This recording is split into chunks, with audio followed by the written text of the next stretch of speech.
Welcome to Talk with Steph. This episode is called Seen, open and honest conversations about body image, self-worth, identity in a world that tells us we often are not enough. We're here today to tell you why you are.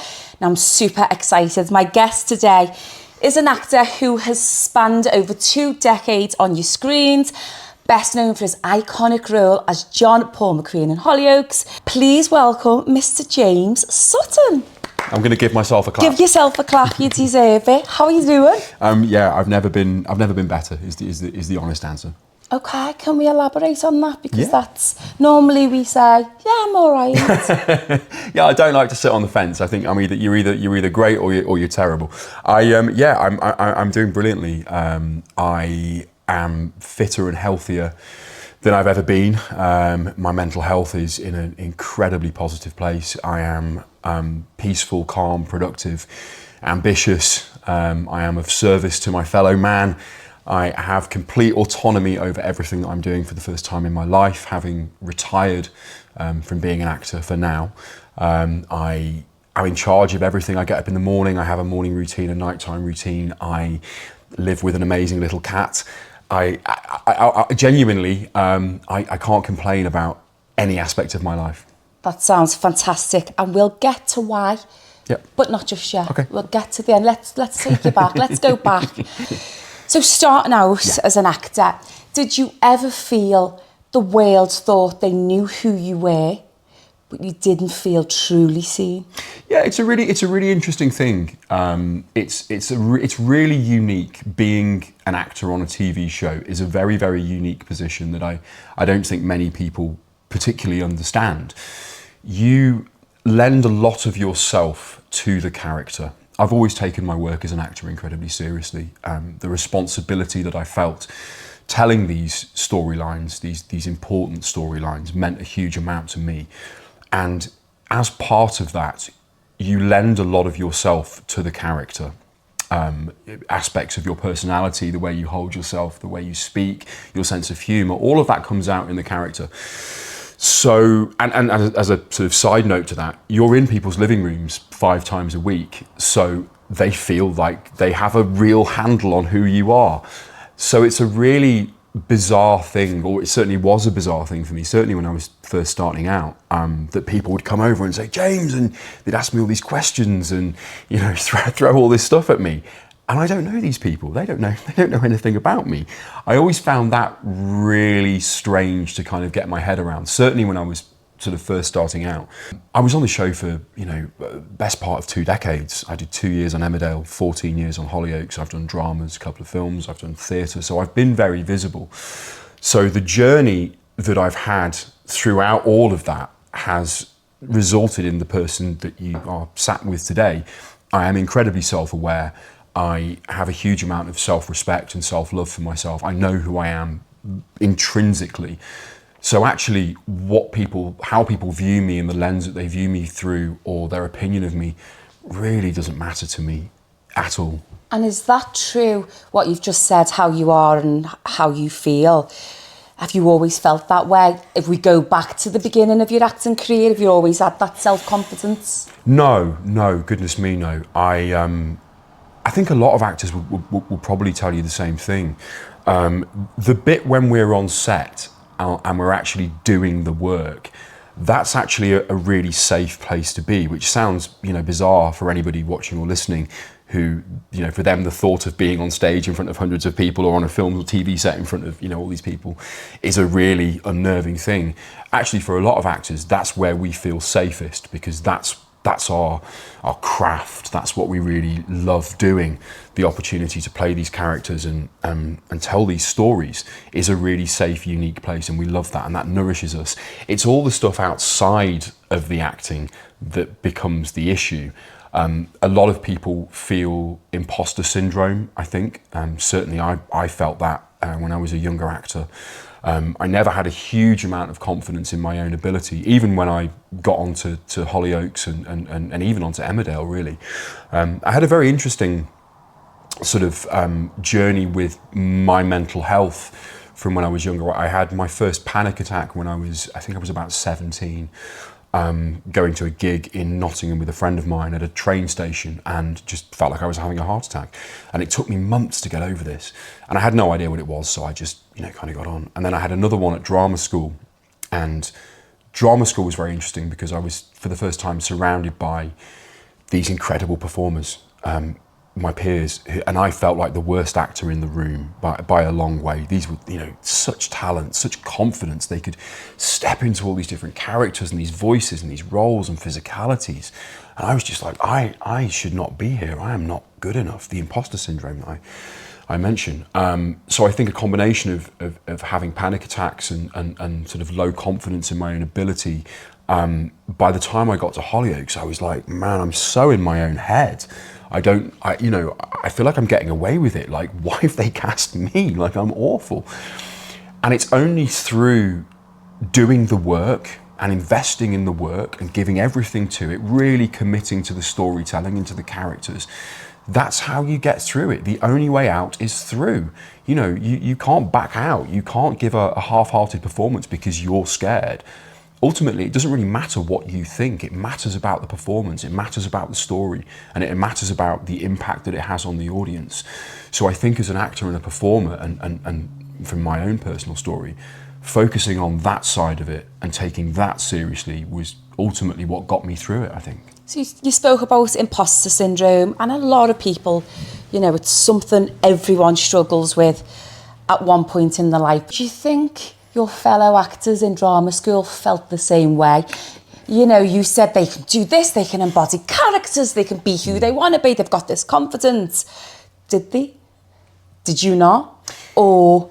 It's a really interesting thing, isn't it? Because we, and this is not just actors, we are all living in our own heads. Yeah. And we all speak to ourselves in different ways. Sometimes we're unkind to ourselves, sometimes we're incredibly critical. And actually the version that other people see and how they perceive us is often so different from how we perceive ourselves. And I think probably a lot of people in my peers at drama school probably felt the same. They certainly didn't show it. I mean, they were the most gregarious, outgoing, confident group. I remember turning up on the first day and just thinking, the fuck, what is this? These lot are insane.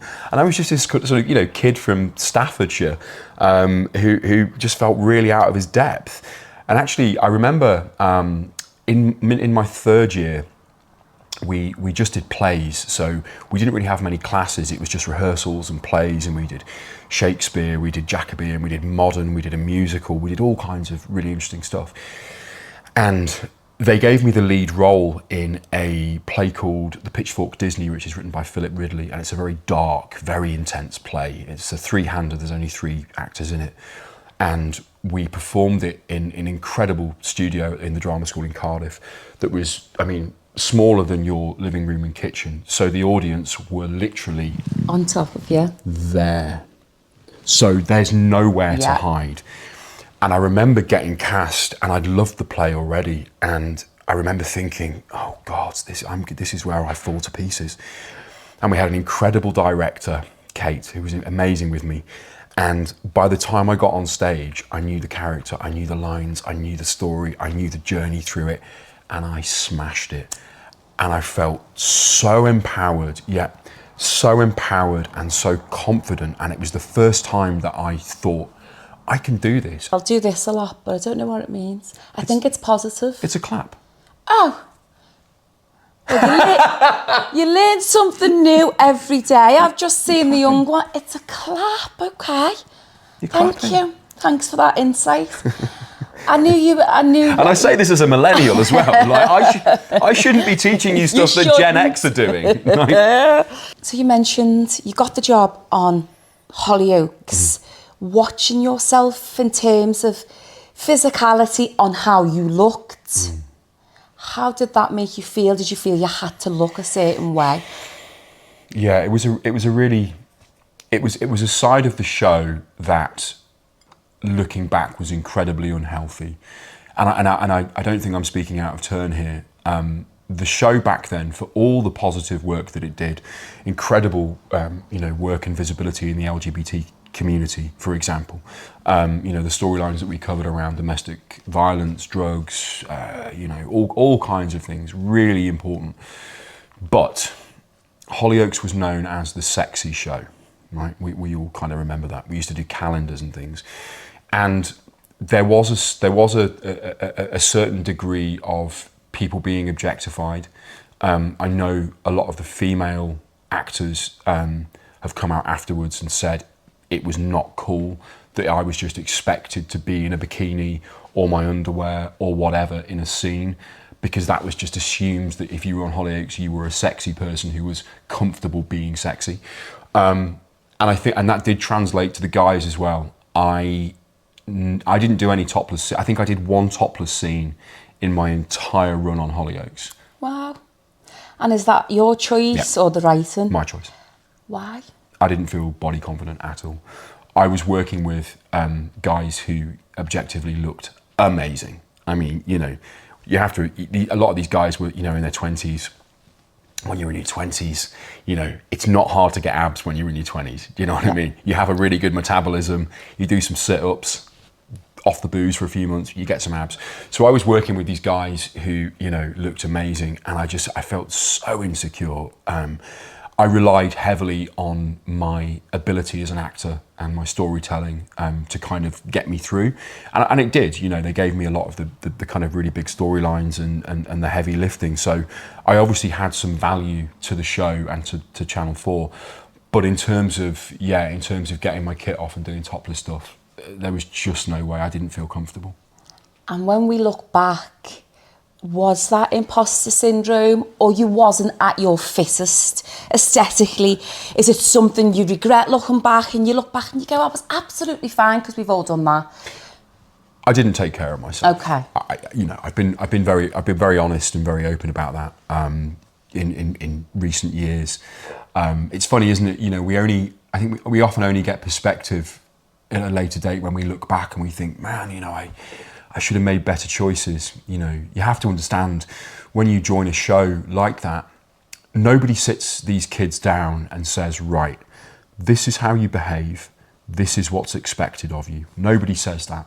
So you're 23, 24, whatever, you're suddenly on TV 5 nights a week, you've got a few quid in your back pocket, people want to take your photos, you go into nightclubs, you go into events, red carpets, all of that.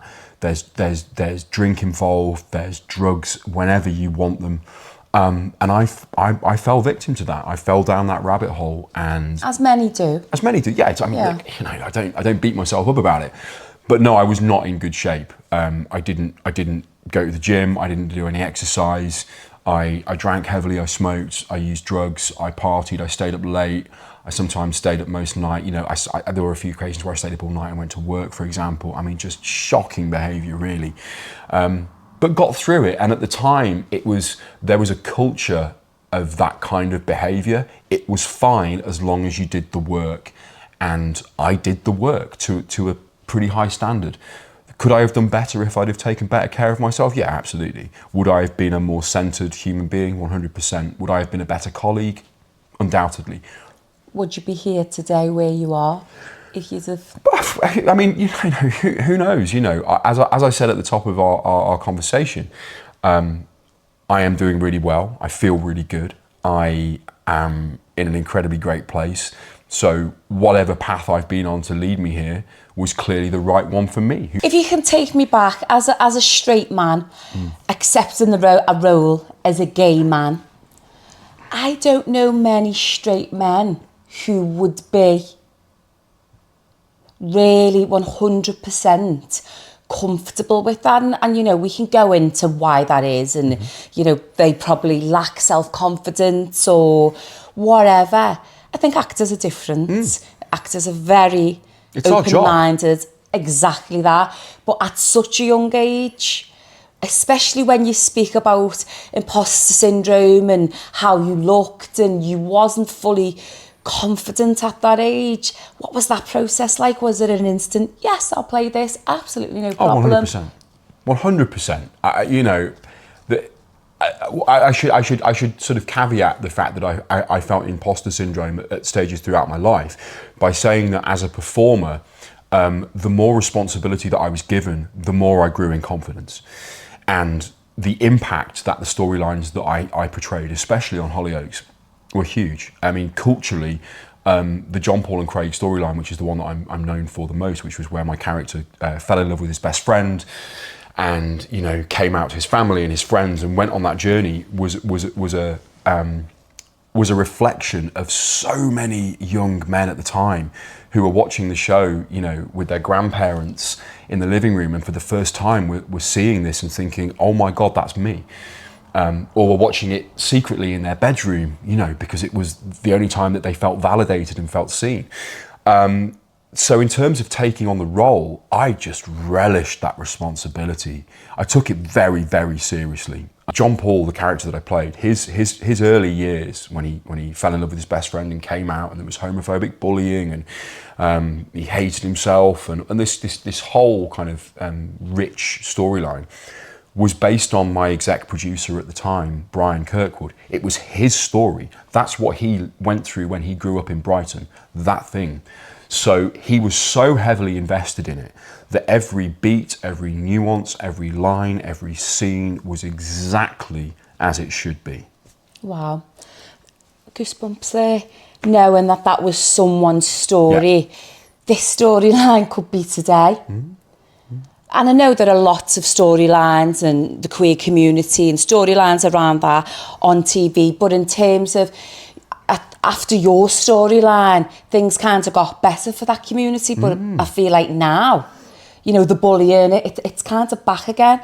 I want to rephrase my next question, because I was going to ask, what would you tell young James? But I think we've kind of talked about that. So if there are any young actors out there starting out and they get offered that type of role, again, in today's society, is it a bit, do we really want to play that role? What advice would you give them? Oh my God, I mean, I would urge any young performer to take any work that they can get and give as much of themselves to it as they can, and take it very seriously and feel the weight of that responsibility, because that weight of that responsibility will push you to give performances that you can look back on and be so incredibly proud of. And you're right to say that this is it's a very complicated, difficult time for many, many people. There are many marginalised communities out there. You know, we look at our trans brothers and sisters who have become a cultural, social, political punching bag. You know, every time you open the newspaper or you turn on the news, you know, there's a hate crime, or someone said something, or someone's written something about the fact that a trans woman can't use a bathroom. I mean, fuck off. What are you talking about?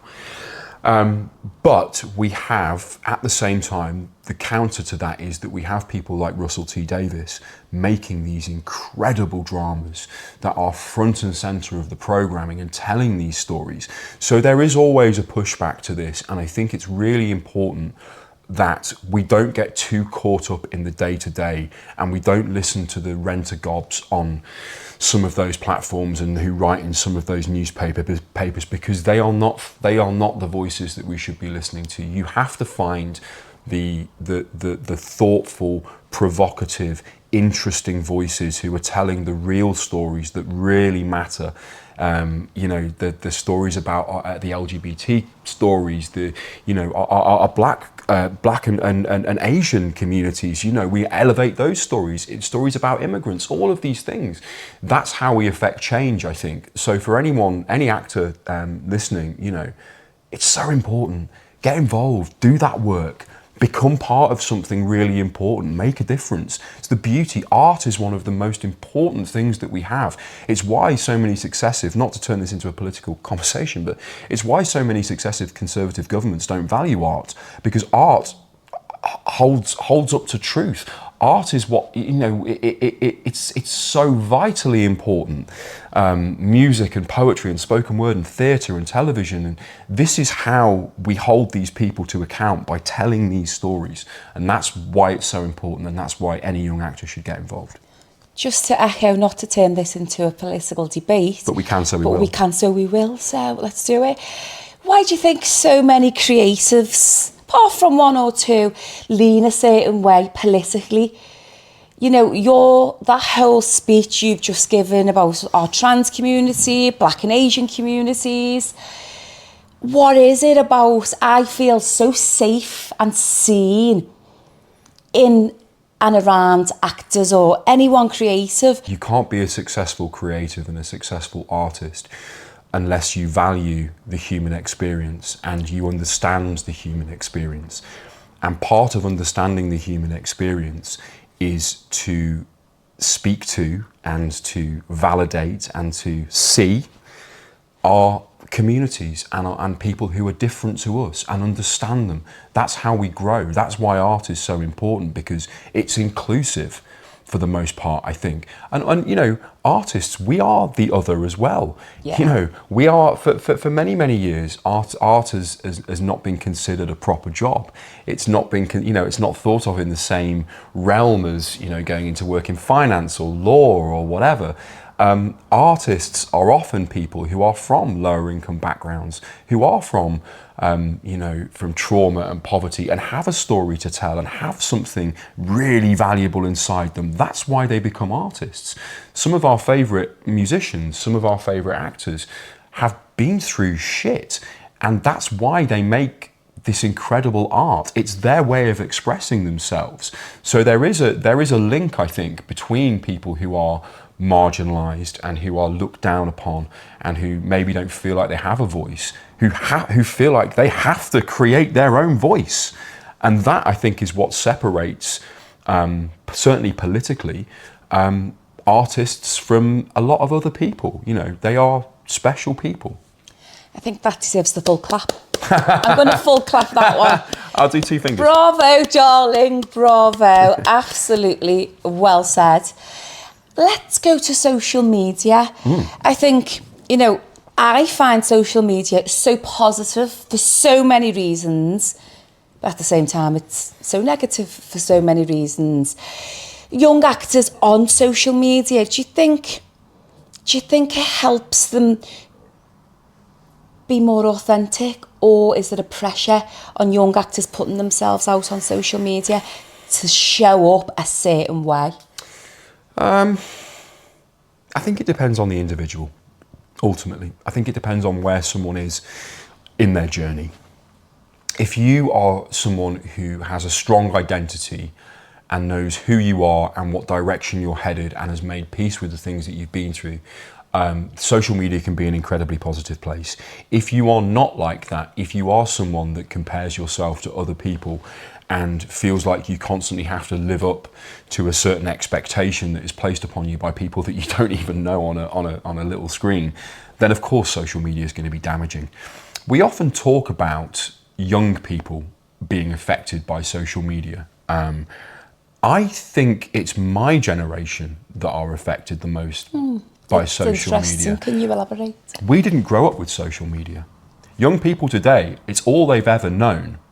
So I think young people probably have a much better grasp of social media and understand that a lot of it is performative and understand that a lot of it is just the highlights. Whereas my generation, our generation, I think we were similar ages, we didn't grow up with any of that. You know, we had MySpace status. Do you know what I mean? You could attach a new song to your page and tell people what you were doing. It was very, very basic.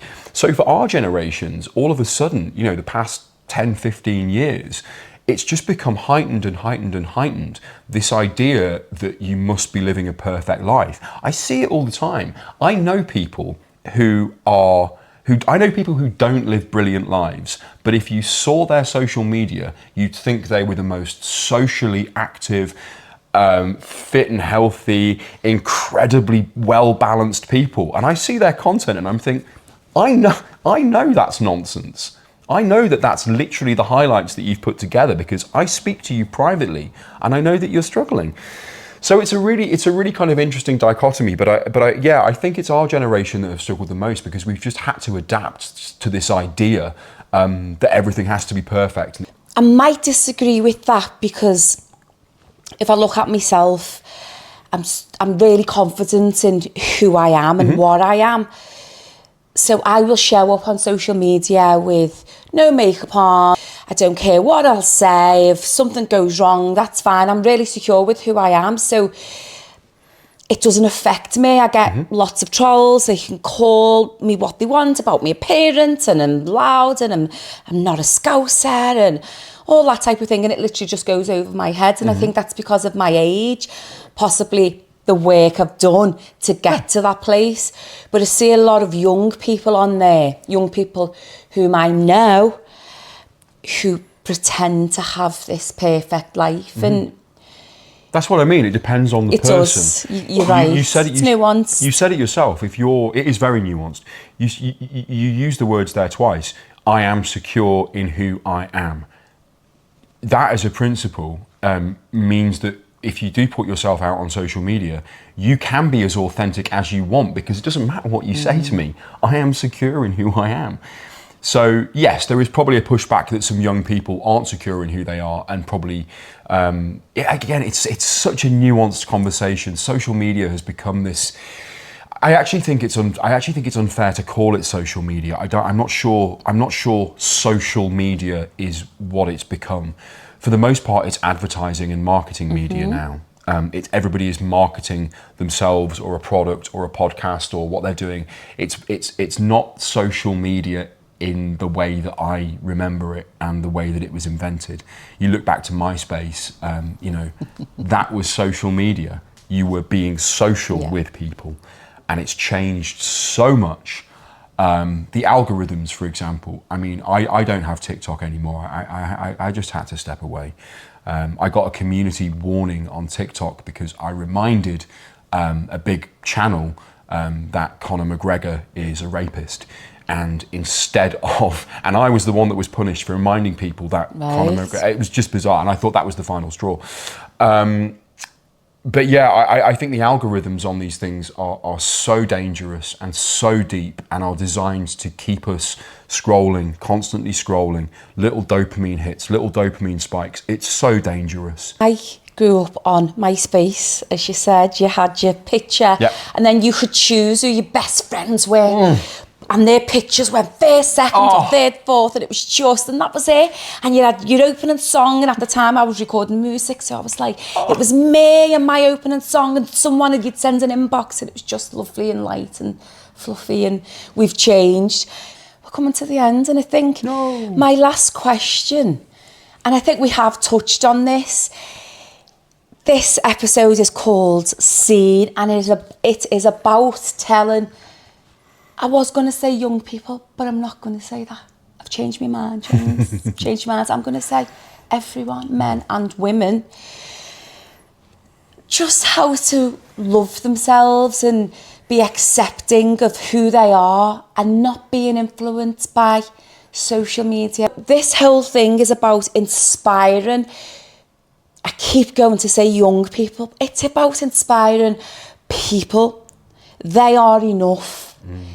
They are enough. And I know what you do now. If you could tell the audience a bit about what you do and how you help men overcome adversities and become secure within themselves, I think that would really inspire my audience, and I'm here for that. So take it away. Well, thank you, Pete. You're very kind. I mean, first of all, I agree with everything you've just said. A lot of the work that I do now, I work as a behavioural strategist, so I specifically help men, predominantly men, to adapt their behaviours and the way that they treat themselves in order to find more fulfilment in their lives, because there is an awful lot of men out there who are objectively doing pretty well. They have a job and a family and a car and a nice watch, but they are unfulfilled and they are unhappy and they feel trapped, and they did everything that they were told to do. They kept up their side of the bargain. They went to university, they got the job, they worked hard, they were diligent, they showed up on time, they got the promotion and all of that. And it hasn't worked. They've been let down. There is no language for men in the same way that there is for women.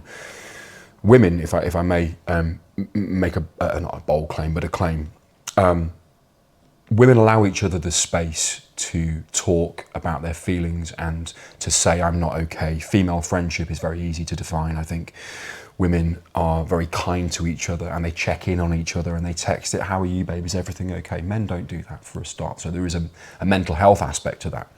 But men have been let down and they don't often have the language to explain how they feel. So I try and help them with that.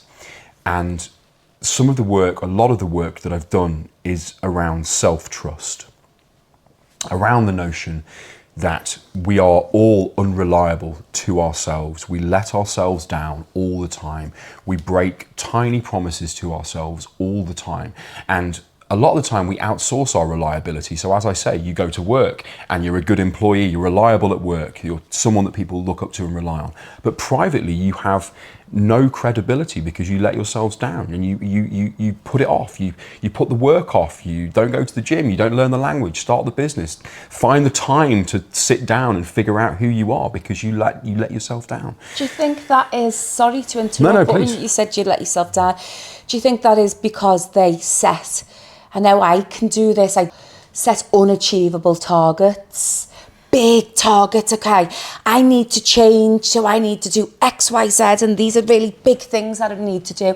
And then you wake up the next day and it's like, oh shit, well I just feel a little bit tired, so I can't really do that, and then it spirals. Yeah, part of it is, I think, definitely because we have these huge goals. But having huge goals is a great thing. It's really good. But you have to break that down into tiny, insultingly small promises. Going to the gym, okay, getting the physique that you want. You're not just suddenly going to become someone who suddenly wakes up one day and goes to the gym 5 days a week. It's not going to happen. Set yourself a small... You've been reading my diary, James. Yeah, this is all based on your private story. But a lot of this relates to men, and this is, I think, is why a lot of men feel so unfulfilled and they feel so lost and they feel so trapped. So a lot of the work that I do is around helping men keep these small promises to themselves, not to other people, not to outsource your credibility, to become reliable and credible to yourself, to build up a library of evidence that says, I am somebody that I can trust. And when you become somebody that you can trust, honestly, it's like the lights have been switched on. Suddenly everything becomes available to you. I didn't wake up one day and decide to quit drugs, alcohol, get in shape, eat better, become a better friend, a better person, a better colleague, find a voice, be of service. All of this is huge. I did it incrementally by keeping tiny, small promises. So a lot of my work is around reliability. So if anyone is listening who feels like they let themselves down, head over to my website, thejamessutton.com. There's letters on there that I think will inspire you. I make content every week around topics to do with motivation and to do with self-trust and to do with reliability and image and identity, structure, direction, all of these things. I think I have a unique perspective, and I think I have some interesting arguments to make, and I think I do some good content. So if anyone is looking for some help and some guidance, then I might be you guy. Absolutely. It makes me quite emotional. I don't think there's enough out there for men. There isn't. As you say, you know, There isn't. women, we do help each other out. We do message each other, how you doing, how you feeling, but there's not enough out there for men. Yeah. So I think what you're doing is extremely, extremely beneficial, amazing. Before I let you go, I don't think the audience will forgive me if I don't ask you about... Or will you go back into acting? Is it a maybe, or is it a don't know, or are you just like, shut up, Steph? No, I would never say shut up. Okay. No, I love performing. I love storytelling. I love being on stage. I love all of that. I love being an actor. Right now, what I'm doing is a really good fit, and I feel so fulfilled, and I feel so aligned with what I should be doing. I feel like this is my purpose. However, in 10, 15 years' time, I would love to step back on stage and do some theatre. That's where my real passion is. TV's great. It's afforded me this lifestyle and it, you know, these opportunities and you know, shaped who I am. But theatre's where my passion is. So one day I will definitely go back on stage and definitely tell some stories. So it's a one day. Yeah, definitely. James, thank you so much. This conversation has been so informative, insightful, gorgeous, fabulous. Thank you so much. Thank you for the opportunity. Thank you for the platform. Thank you for giving me the space and the time to speak. I really appreciate you.